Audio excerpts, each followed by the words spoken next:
Ladies and gentlemen, please welcome President of the National Committee on U.S.-China Relations, Stephen Orlins.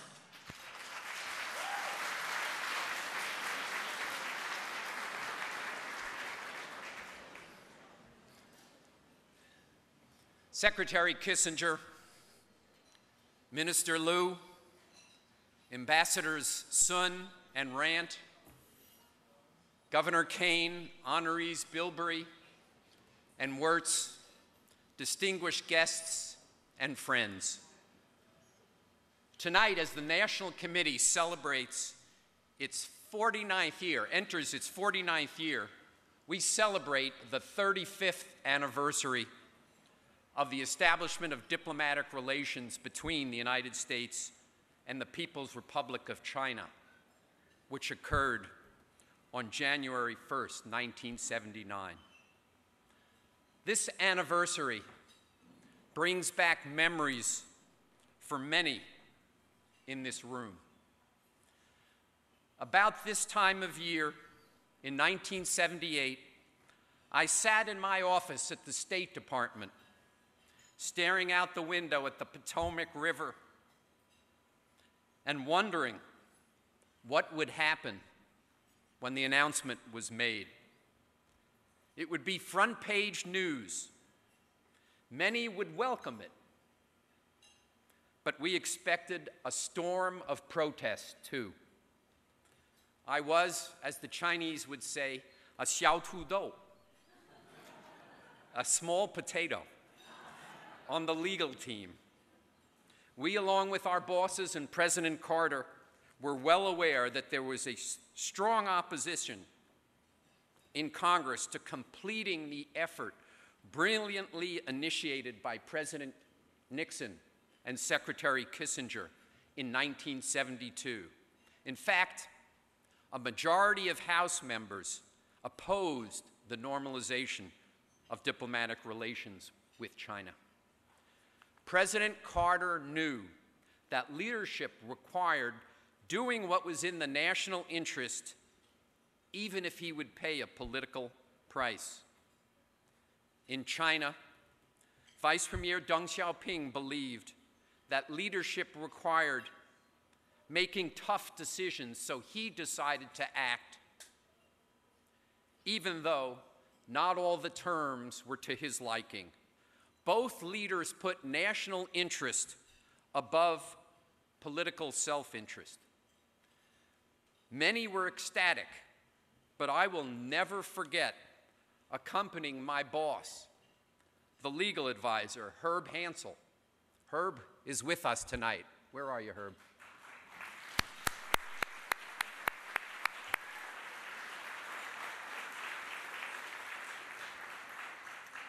I will never forget when he went to testify before the Senate Foreign Relations Committee, and we heard how we sold out American values in Taiwan. But the critics were wrong, and today the results are clear. For 35 years, we've seen a peaceful and prosperous Asia with a constructive U.S.-China relationship as its foundation.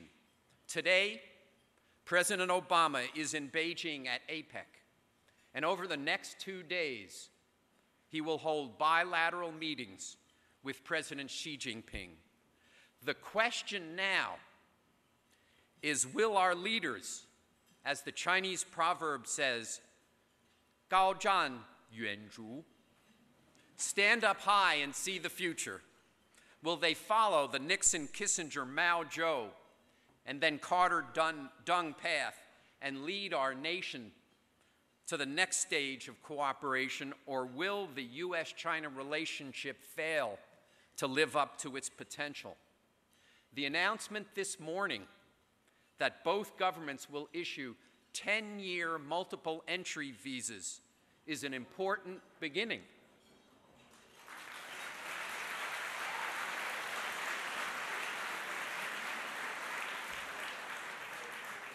We'll tell the White House about this applause. Every single person in this room knows that the United States and China must jointly confront the perils of today's world: climate change, terrorism, pandemics, poverty, and economic disaster. Over the past year, we at the National Committee have been working hard to ensure that the U.S.-China relationship prospers and that our two countries can cooperate in combating these threats.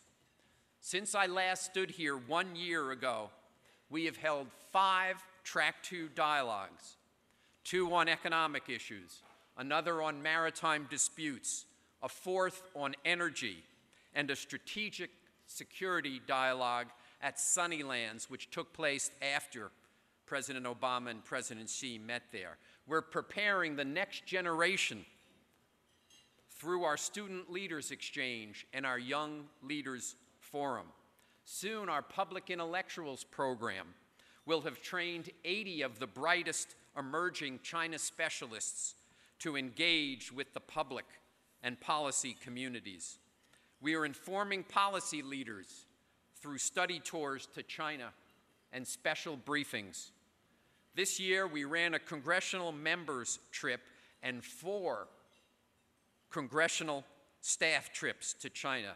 We've expanded our work with the U.S. military beyond the briefings that we've done for 7 years for the Army, Navy, Air Force, and Pacific Command. For the first time ever, we arranged, and Vice President Jan Barris accompanied, 12 active duty senior officers from all branches of our armed services, led by a 2-star admiral, on a trip that profoundly deepened their understanding of China. Our social media presence and public programs are educating more and more Americans about China. We now have 4,600 Twitter followers and 36,000 Weibo followers. Videos from our public programs were watched by 67,000 viewers, and 140,000 people engaged with the National Committee through our various digital media offerings. This year at our China Town Hall, I interviewed my old boss, President Carter, in a program simultaneously broadcast to 73 venues throughout America and watched by thousands. All of these and our many other activities are made possible by the commitment of every person in this room. By supporting the National Committee in our belief that education on both sides of the Pacific will make the world a better and safer place. Because of that commitment, I am thrilled to announce that tonight's gala has raised $1.7 million.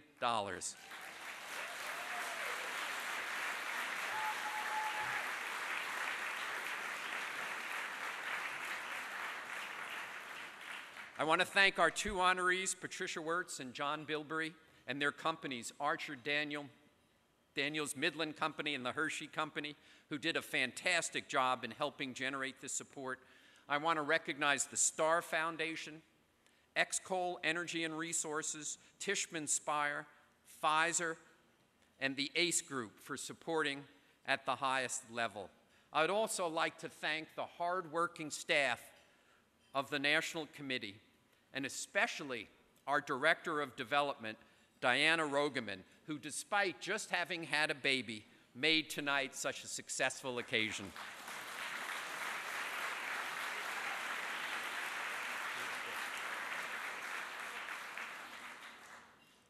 I'm delighted to thank one of China's most celebrated artists, He Shuifei.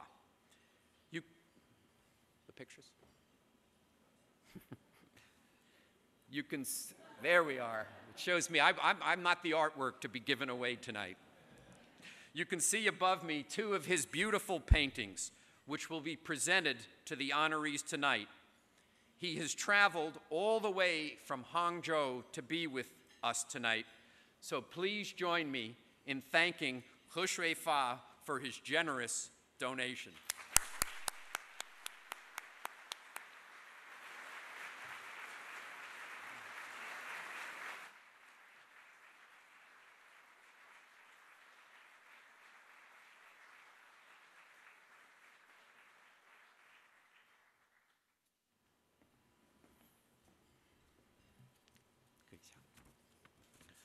Finally, I'm honored to introduce a man who needs no introduction to this crowd, or in fact, to anyone in the world. His wisdom and vision in 1971, when he secretly visited China from Pakistan, and the next year negotiated the Shanghai Communique, laid the foundation for a peaceful and prosperous Asia over the last 4 decades. We continue to rely on him for his extraordinary insight into Sino-American relations. Please join me in welcoming National Committee Vice Chair, Nobel Prize winner, and our 56th Secretary of State, Dr. Henry Kissinger.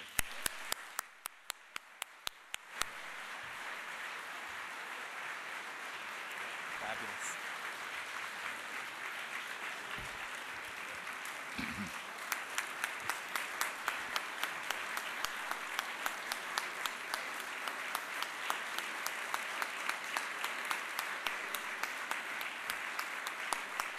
Thank you.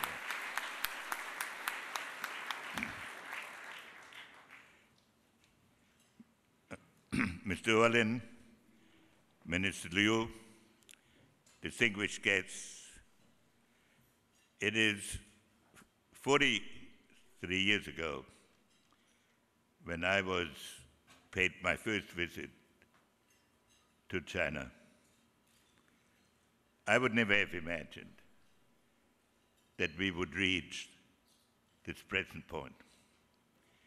If anyone had showed me a drawing of what Beijing and Shanghai and other cities in China looked like in 1971, I would have thought it was an impossible fantasy. But also, if anyone had told me that 8 American administrations, following the Nixon administration,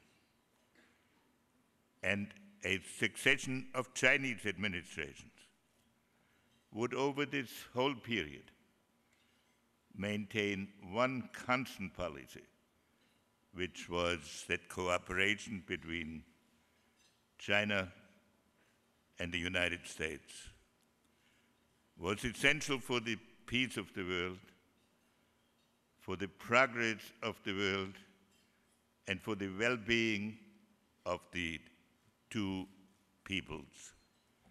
I too, it would have been hard to believe that this continuity could be maintained. So when you read, as one does, about American domestic divisions, we should remember that on the issue of relations with China, American foreign policy has been consistent and bipartisan. When we first met Chinese leaders, our task was to overcome hostility on both sides. Chinese and American diplomats had met 162 times over the years without coming to any agreement. The Shanghai Communique, the normalization of relations, the various communiques that have marked the progression were possible because both sides have told each other frankly what their concerns were and have made serious efforts to overcome difficulties. It is absolutely inevitable when a country makes the progress that China has made and thereby has an impact on the entire world, that differences will arise with some of the established countries. But the test is not whether there are occasional differences of perspective, but how they're overcome. At this moment, our president is in China, and he's engaging in a dialogue comparable to that of previous presidents, but on an even wider basis. 2 years ago, President Xi pointed out that the challenge for the United States and China was not just to settle individual issues, but to demonstrate to the world that two countries that could be adversaries can overcome these tendencies and do more than overcome them, but to create a positive, cooperative relationship which can be an example to the rest of the world. President Bush and President Obama have expressed themselves in a comparable way on the part of the United States. And when our two leaders are meeting at this moment, we can say that they embody the hope of the world. Because if the United States and China are in conflict, the whole world will be divided between adherents to one of two great people. That would be a disaster for the world and for our two societies. And so everyone here,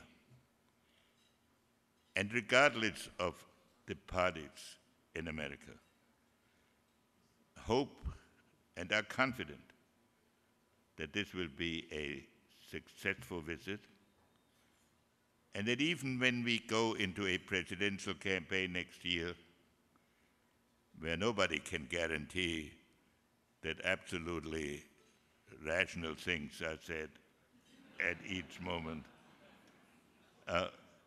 we can guarantee that at the end of this process, whoever is elected will follow the principles that President Xi, President Obama, and Bush on previous Chinese visits here have expressed. So it is my great privilege to be here tonight, to thank all of you for what you have contributed to Chinese-American relations, to tell you of the pride I feel that I've had the honor to pay, I think, over 80 visits to China since that first visit, and to see what China has accomplished through the dedication of its people, and what our leaders have accomplished by the confidence they have shown in the process of our friendship and our reconciliation. So I want to express my great admiration for the National Committee and for their commitment to this effort. And I want to thank you all for honoring us on this occasion. When I finished the secret visit, my first visit ever to China, and we had finished a communique, Premier Zhou Enlai said to me, "These words will shake the world." Now we have a different challenge. Now we have the opportunity not to shake the world, but to build the world. And we can all dedicate ourselves to this task. Thank you very much.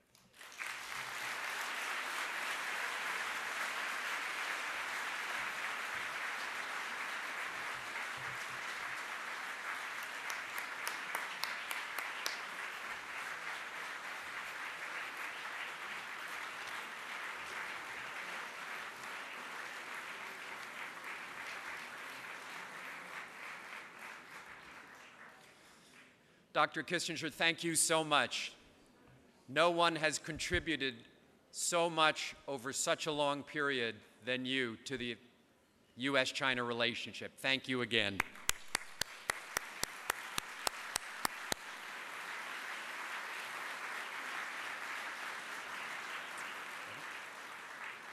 So now for our musical interlude, I'm pleased to introduce Mr. Xiang Gao and Ms. Kathy Yang from 6-Wire Project. 6-Wire refers to the 2 strings on Ms. Yang's erhu, plus the 4 strings on Mr. Gao's Western violin. Their music combines Eastern and Western cultures. Please welcome Xiang Gao, who will introduce the first of 2 pieces we will enjoy tonight.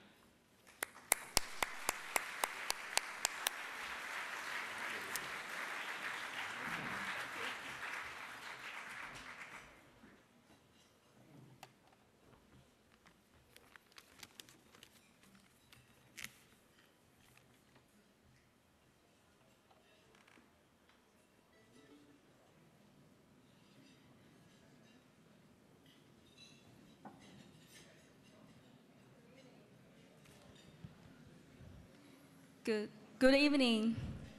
My name is Kathy Yang. This is Matthew Brower. And my name is Xiang Gao. We are the 6-Wire Project, Delaware-based crossover ensemble. Music is my native language. English is not, but I promise to try my best. You could tell. Tonight, we're very honored to be here to share our passion in promoting U.S.-China relations with live music. When John Denver toured China in the early 1980s, singing "Take Me Home, Country Road," he touched so many souls in China. The Oscar-winning film about violinist Isaac Stern's journey to China in 1979, From Mao to Mozart, is a source of inspiration to many Chinese American musicians, including the 2 of us. These powerful experiences are a core reason for us to believe that live music made a lasting and unsurpassed impact on 3 generations of people of the United States and the People's Republic of China. We would like to first perform the 6-Wire arrangement of a composition entitled "Sunshine Over the Tashikurgan Desert" by Chinese composer Gang Chen. This piece is inspired by the folk music and dancing style of the minority people of China. We hope you enjoy this 6-Wire arrangement.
Thank you. Thank you so much. Thank you.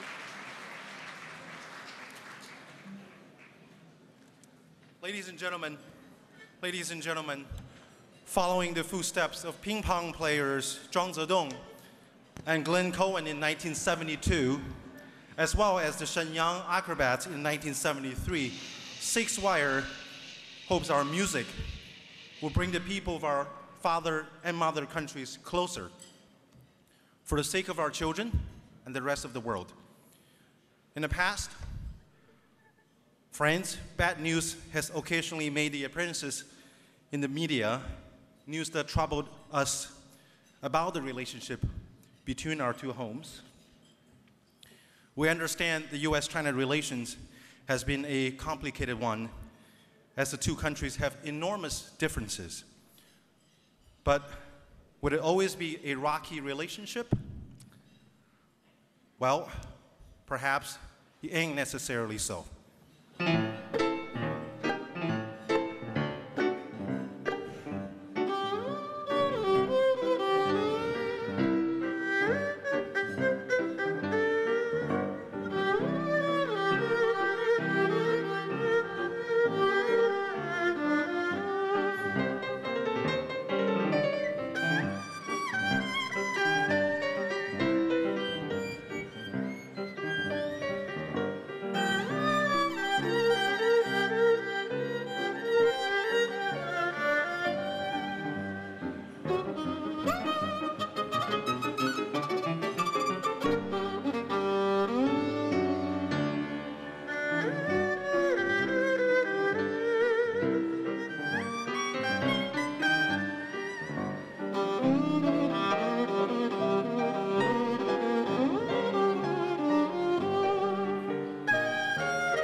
Thank you very much. Now, Six Wire will conclude tonight's short program with an encore. The Chinese violin will play Hungarian Dance by Johannes Brahms to challenge the Western violin. Thank you again for all being here, and thanks for the wonderful individuals at the National Committee under the leadership of Mr. Stephen Orlins for inviting us to this memorable festivity. We look forward to seeing you. Yes, we look forward to seeing you and meeting many of you during the dinner. Have a wonderful evening. Thank you.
Thank you. Ladies and gentlemen, please welcome former Governor of the State of New Jersey and current Vice Chair of the National Committee on U.S.-China Relations, Thomas Kean.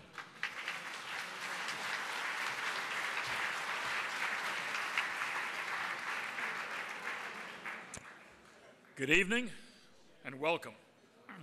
It's my pleasure to be with you tonight in my capacity as Vice Chair of the National Committee on U.S.-China Relations, our nation's oldest organization, committed to a cooperative and constructive relationship between our two great countries. I regret to inform you, which some of you probably already know, that Ambassador Carla Hills, Chair of the National Committee, could not be with us tonight because she recently lost her beloved husband, Rod. I'm honored tonight to stand in for Carla. My National Committee board service means a lot to me because I've been convinced for a long, long time that if my children and my grandchildren are going to have a good and prosperous life in this world, it's going to depend very much on a cooperative relationship between the United States and China. I believe that very strongly, and I think that's what the National Committee is doing. So thank you. Thank you all.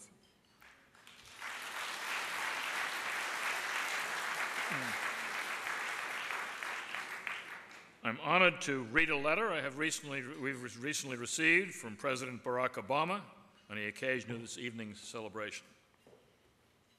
And for this, I may need my glasses.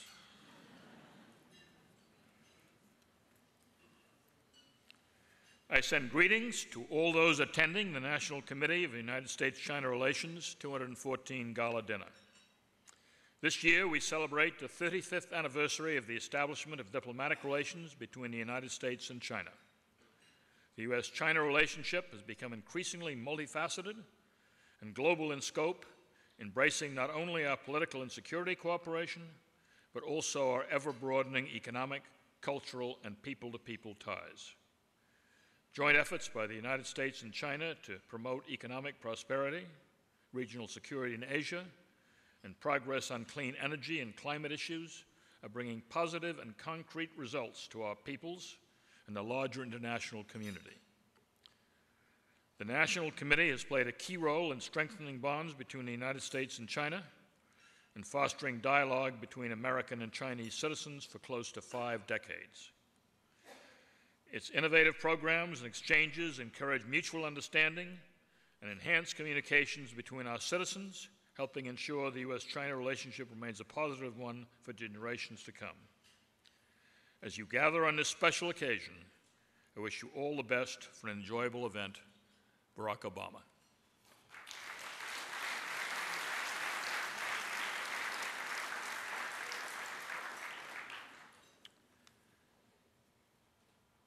I would now like to invite to the stage Deputy Chief of Mission and Minister Lu Kang, who is currently Charge d'Affaires at the PRC Embassy.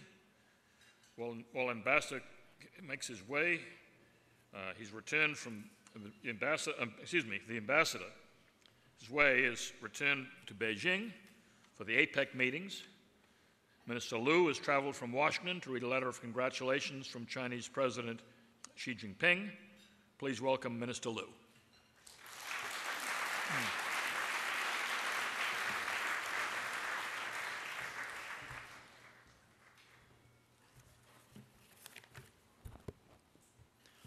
Good evening, everyone. Dr. Kissinger, it's so good to see you here. President Orlins, distinguished guests, ladies and gentlemen, it's actually my honor and pleasure to join friends from the National Committee and all of you here who have been long advocates and supportive of the China-US bilateral relationship. I'm also honored tonight to bring with me a congratulatory letter from His Excellency Mr. Xi Jinping, President of the People's Republic of China. The message reads as follows. On the occasion of the 40th anniversary of the founding of the National Committee on United States-China Relations, I wish to send you my cordial greetings from Beijing. First, let me offer my sincere appreciation to the National Committee for the positive contribution it has made over the years to the deepening of friendship between the Chinese and American people and to the advancement of bilateral relations. I also wish to extend my warm greetings to friends from all walks of life attending the gala dinner tonight. The National Committee has been involved in and borne witness to the growth of China-US relations.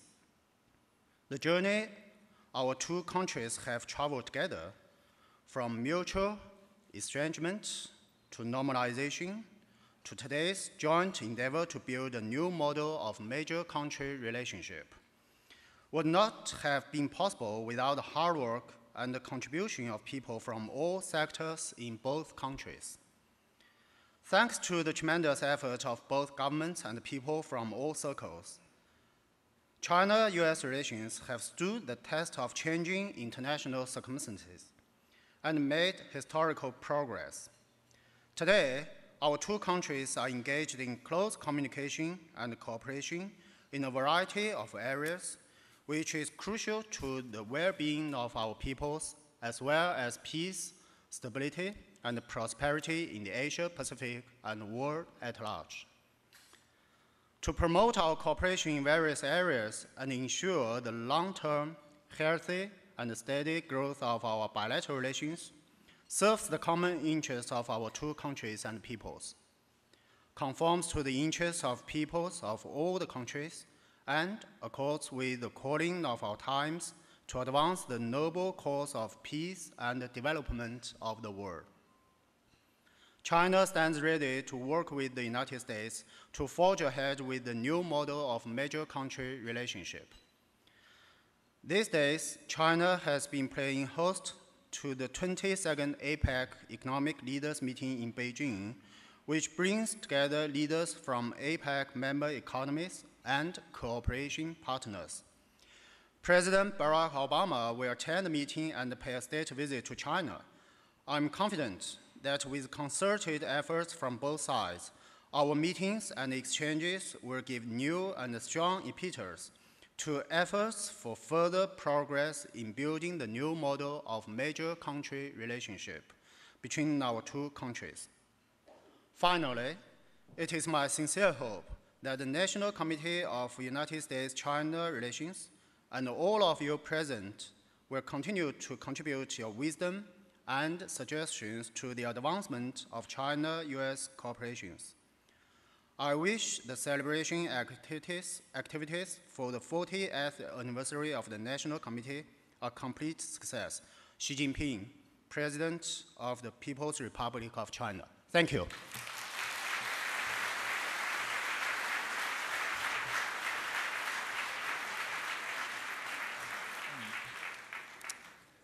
Thank you, Minister Liu. We now turn to the awards portion of the evening. The National Committee's work supports American corporations being able to do business freely and fairly in China. Every year at this dinner, we honor two outstanding companies that we find ourselves impressive for the way they've conducted themselves in China and for their corporate social responsibility there. Through their activities, our honorees generate incredible value and goodwill and have a substantial positive impact on U.S.-China relations.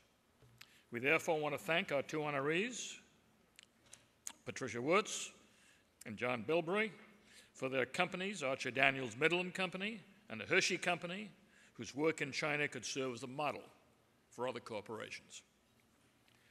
I'd like to introduce my fellow National Committee board member, Dr. Cheng, who will present the award for our first honoree. Dr. Li is the director of the John L. Thornton China Center at the Brookings Institution and a senior fellow in the foreign policy program there. He's one of the world's leading authorities on Chinese leadership and generational change. Please welcome Dr. Li to our stage.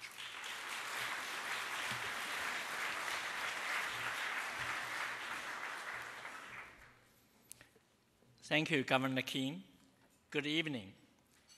It's an honor to follow a governor from New Jersey who has dedicated his life to building bridges across partisan lines and international borders. It's now my pleasure to introduce a great bridge builder in the US-China commercial relationship, Patricia Woertz. Pat is chairman and the CEO of Archer Daniels Midland Company, one of the world's largest agriculture processors and also leading provider of food ingredients. Born in Pittsburgh, Pat began her career at the age of 21 as an accountant at Ernst & Young, where he was one of the only 2 women in a 200 candidate pool. Attracted to the opportunity and the challenge in serving a global company, she joined Gulf Oil Corporation, later Chevron, in 1977, where he held various positions in finance, strategic planning, refining, and marketing. 24 years later, in 2001, she was named Executive Vice President of Chevron's for Global Outreach. In 2006, Pat joined ADM as the CEO. She was named chairman of the board the following year and has led ADM to record financial heights through acquisitions, capital investment, and partnerships. In recent years, Pat has been recognized by Fortune and Forbes magazine as one of the most powerful women and one of the most successful CEOs in the world. Pat is deeply committed to promoting global trade. Under her leadership, ADM has helped connect China's agribusiness to the world through its expertise in transportation and logistics. ADM is expanding its network of animal nutrition plants and opening a new facility this Wednesday in Tianjin. In addition to leading ADM, Pat served as President Obama's Export Counsel. She had originally planned to travel with the president for the APEC meeting this week in Beijing, but so kindly decided to speak to us tonight instead. Pat, thank you. And it speaks volumes that you would exchange clear blue skies in Beijing for an indoor event with us. Well, let me add a more personal note. In the past few years, I have had the opportunity to get to know Pat through our shared interest in China. Pat's commitment to food safety and sustainability in China's economic development has been truly inspiring. As Pat so arrogantly says, to build a better world, we have to work with the world and be seen as a partner, not as an outlier. It is my pleasure tonight to present Pat with an award created especially for her by Chinese artist Hershey. Ladies and gentlemen, please join me in welcoming a role model for business leaders, a visionary advocate for a sustainable global economy, and a great bridge builder in the US-China relationship, Pat Woertz.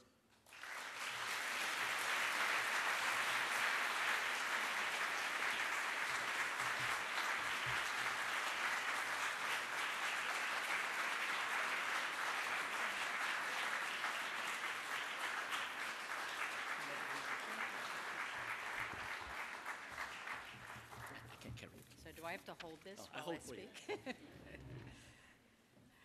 Thank you so much, and Dr. Lee, for that fine introduction and such kind words. And many thanks to the committee's board of directors and the staff tonight. What a lovely event. And thank you all for being here.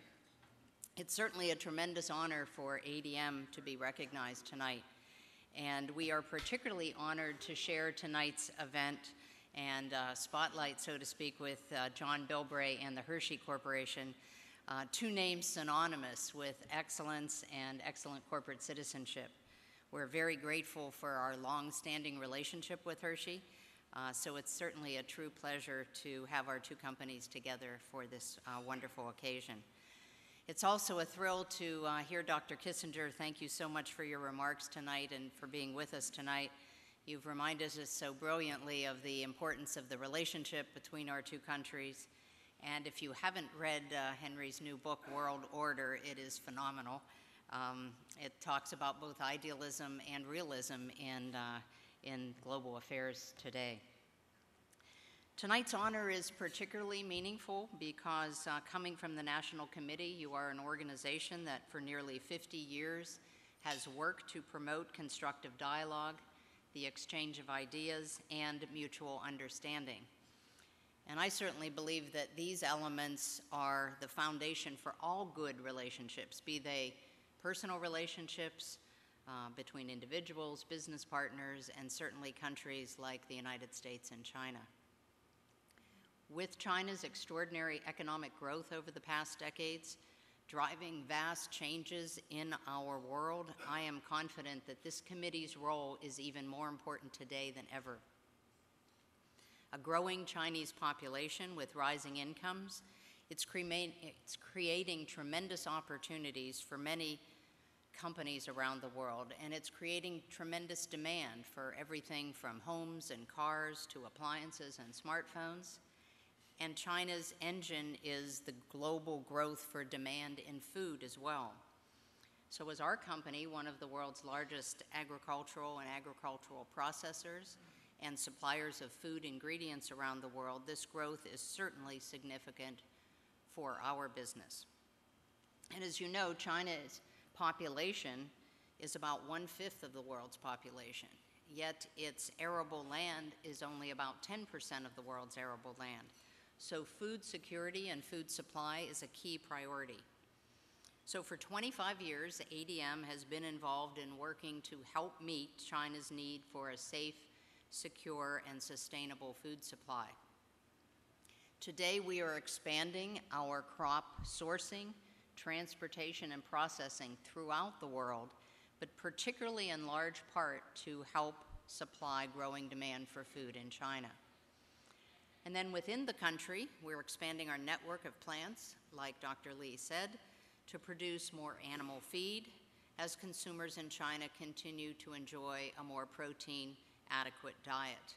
And just this week, our ribbon-cutting ceremony for our first wholly-owned food ingredient production plant in China to serve both our food and beverage customers. And of course, the customers are having demand for more food products, more variety, more nutrition, more convenience, and of course, more chocolate.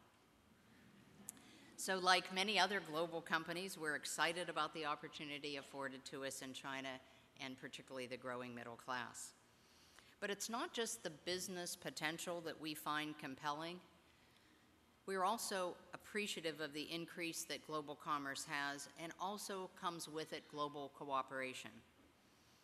It is companies like ours that the more we do business globally, the more we need to work hands-on in communities where we operate with governments, with academia, with civil society.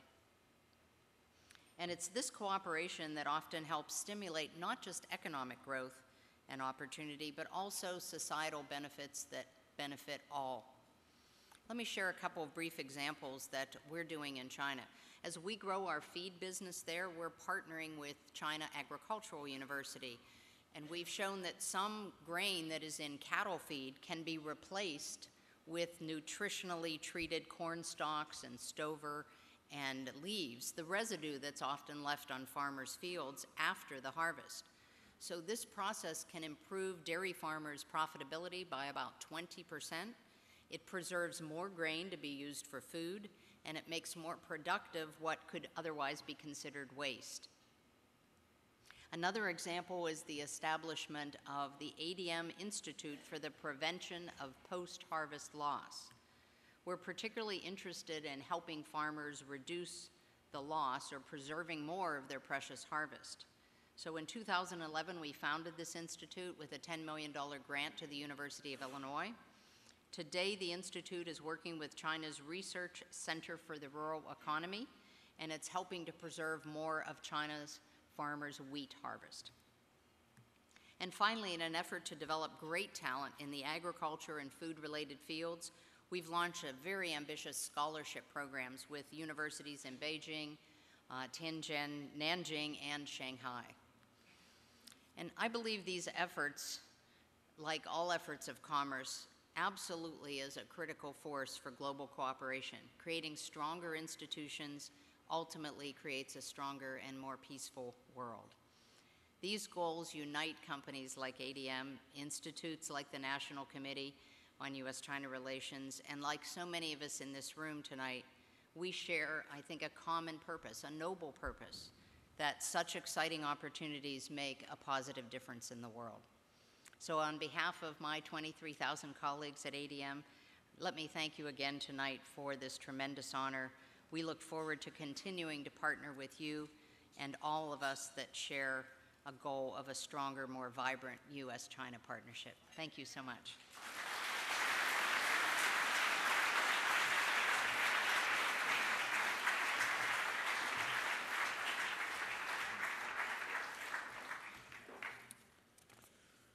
To introduce our second nominee, I'd now like to invite Gordon Stetz. Mr. Stetz is the Executive Vice President and Chief Financial Officer of Mcormick & Company, Incorporated. He's also a member of Mcormick's Management Committee and chairs the company's Internet Committee and serves on Mcormick's Board of Directors.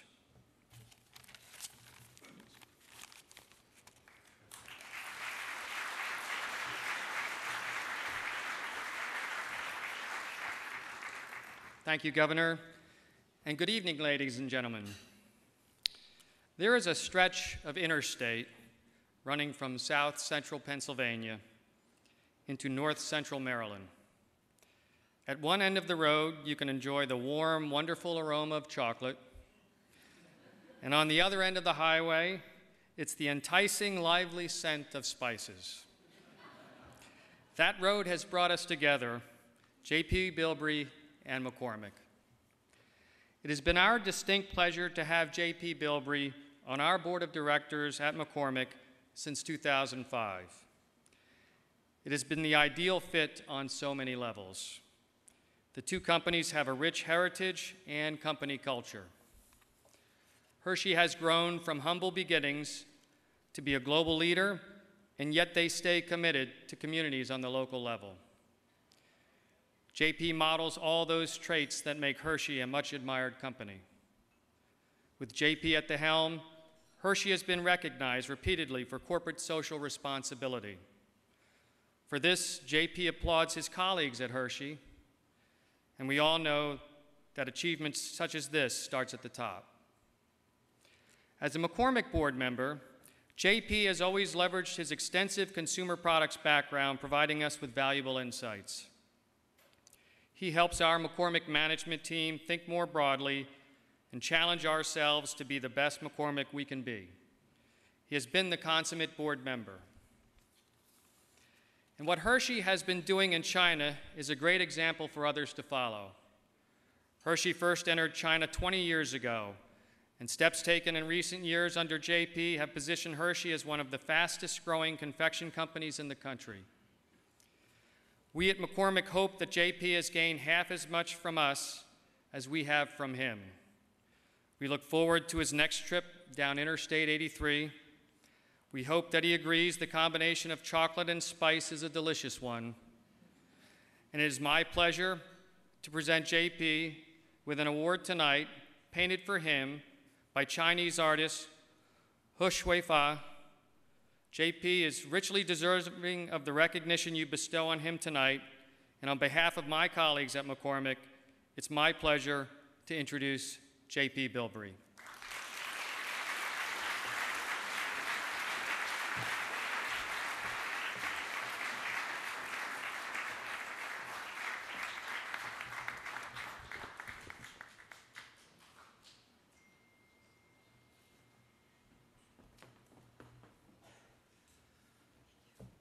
Thank you, Gordon. Those are very kind words. I hope that I continue to hear those things at future board meetings. I don't know if that'll be the way it works out, but At any rate, I'd also like to congratulate Patricia and ADM on the recognition that they've also received. It's certainly very well deserved. And, you know, our companies work closely together. It's a wonderful thing when we can all participate at an event like tonight and do it with our friends. So also, I'd just like to recognize my friends and colleagues who are here from the company, also from Mcormick and the balance of all the dignitaries that are here tonight.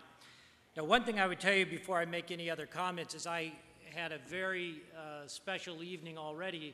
First of all, this recognition is obviously outstanding, but having the opportunity to sit at dinner with one of the United States national treasures, Secretary of State Dr. Henry Kissinger, is something I'll remember for the rest of my life.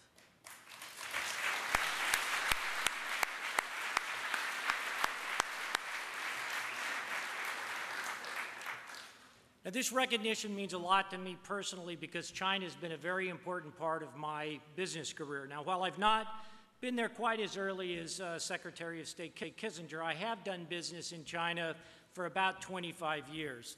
And I've focused most of my career on international businesses and spent much of my time building businesses in the Middle East, Africa, all around Asia. But my special focus and real love is the time that I've had to spend in China. And when I joined the Hershey Company, we had a pretty struggling business in China, but a number of us knew that China would be critical to our success as we move forward. Now at Hershey, we treasure our iconic brands, and we have a long history of our own. Maybe not quite as long as China does, but certainly a long one nonetheless.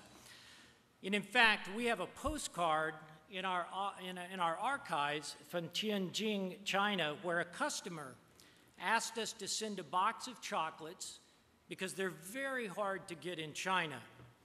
That card is postmarked May 15th, 1916.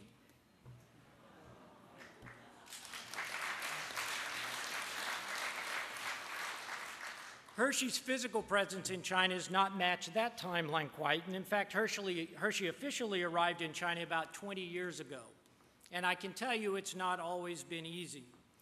There's a famous Chinese saying that says, all things are difficult before they are easy, and this was certainly true for the Hershey Company's journey in China. But it was a journey well worth making and staying the course for. We entered China at a very transformative time for the country's economy, and we've benefited significantly from that growth over the last couple of decades.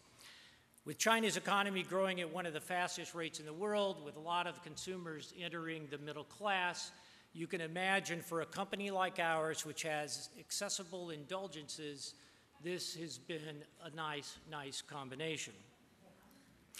Now, our journey began quite humbly, and you know, one of the great things about China is they appreciate entrepreneurs, but one of our key executives was sent, literally got off a plane with a briefcase, had very few resources, and working alone, living in an apartment in Shanghai, started our business in China. In fact, during those days, it was difficult enough that many people thought we should consider giving up. But China was a place that we needed to be, and a place where we could and should do well. Based on all the previous experiences of a number of our team, some of them here today, Bert Alfonso, who's our president of our international business, Mike Wege, who's sitting here, led our business in China and Asia at one point in time. Through their hard work, our business in China is growing at a remarkable rate. We increased our investments, we broadened our team, we tapped into the remarkable talent in China, and one of the things that we're really proud of is that 99% of the employees in our China company are local hires, and they give us the skills to succeed in the marketplace. So today, I take great pride in where we've come in our 20-year journey. Hershey is one of the fastest growing confectionery companies in the country. China is our fastest growing Hershey market, and China in 2015 will be the second largest business in country that the Hershey Company has, and I think it's only the beginning. Now, I was fortunate to be involved in our efforts to deepen that commitment back in 2007 when we establish our first manufacturing presence. It's a very interesting story here to tell. There was a French plant which was for sale. We didn't have a manufacturing facility. This plant had been closed, but for sale. It was in a state-owned enterprise, and we were one of the bidders for this business. I happened to also have a pre-existing relationship with a Korean turbo called the Latte Company in the Shin family, and I happened to be in China with Chairman Shin at the same time we met, and as it turned out, over dinner, we were both going to be bidding for this same factory. Now, as we sat and had dinner, and it was quite cordial, one of the things that I learned is the previous night, he had had dinner at the house of Hu Jintao. Now, I had only seen a picture. So I knew that this likely wasn't going to go well. But we tried very hard. We bid for the factory, and in fact lost. I was sitting at home one evening, and the phone rings. And this assistant says, "Could you hold the line for Chairman Shin?" I was quite surprised. I said, "Okay." So he asked me, he said, "Is it your intention to continue to work for the Hershey Company?" And I said, "Yes," at least as far as I knew. And he said, "Well, if that's the case," he said, "then why don't we own this factory together? Let's be partners." Honestly, I was quite taken aback, and I said, "That would be fantastic." And that's how the deal got done. I said, "Well, I'll send some attorneys, you send your attorneys, and if anything, happens, we'll work our way through it." But it was really out of this commitment of their family's values, our company's values, and the fact that we both had young businesses in China that helped us find our way. And it's that type of cooperation, I think, that is really, really important. So we had a pre-competitive collaboration around this factory, but yet every day then we would compete in the marketplace with our brands. But it made it possible for both of our businesses to succeed in China. Today, that factory, which we started with 5% utilization rate, not only has a 95% utilization rate, it's 100% domestic consumption. And Bert has just recently completed an acquisition that gives us 4 factories now in China. All of those contributed to domestic consumption. So our China story is one which we feel very, very good about. We built one of the largest innovation centers we have outside of Hershey, Pennsylvania in China. We brought our China PhDs to the US. They work side by side with people in our company in our R&D center in the US, and then went back and have running our China R&D facility. And one of the things that's really great about that situation is we've now brought for the first time products developed outside the United States for sale inside the United States. That product is one that I hope some of you, at least, if not all of you, and I will encourage all of you to go get some, called Lancaster Caramels. And that product was developed in China and brought to the United States. We just recently bought an 80% stake in the Shanghai Golden Monkey Company. It gives us over 1,000 distributors. It helps our products to be available all around the country. We're quite excited about that. Over the years, Hershey's enjoyed great opportunities to work side by side with China officials, build relationships. We've been able to host delegations from China. We've also had ambassadors that were in Washington from China join us in Hershey. And just last week, we were host to a diplomatic visit to Hershey as part of a national tour organized by the National Committee on U.S. and China's relations. All of our employees around the world work every day to deliver delicious, quality products and to share goodness with those in need. We lead with the strong, longtime values of our company everywhere that we do business. This is another key to our building our business and our relationships with all of our stakeholders in China. At Hershey, goodness has always been about more than just delicious products. For 120 years, we've been committed to do good business by operating fairly, ethically, and sustainably to make a positive impact on society. We strive to contribute to a better life for our employees, our consumers, communities, and ultimately creating a bright future for the children in need, those that are at the Milton Hershey School. This is a legacy that started with our founder, Milton Hershey, who donated his entire fortune of about $60 million in the early 1920s to fund the school that he's founded in Hershey to serve underprivileged kids. And if you wonder what happens in terms of time, value of money, $60 million and owning 30% of the economic value of the Hershey Company, and having a constant dividend stream over all those years, we have 1,800 kids and an endowment of $8 billion. And yes, that was with a B.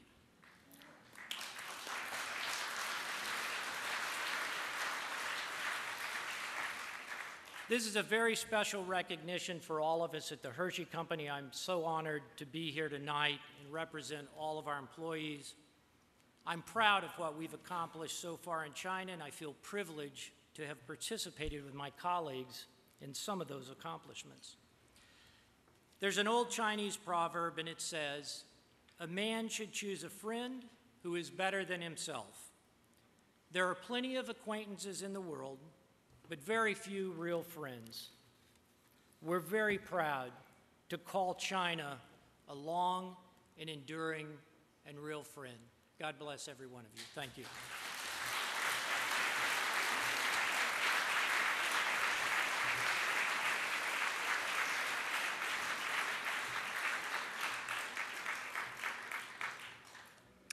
With that, I'd like to extend a final thank you to our outstanding honorees, presenters, all our supporters and special guests for being with us this night and making this particular night so successful.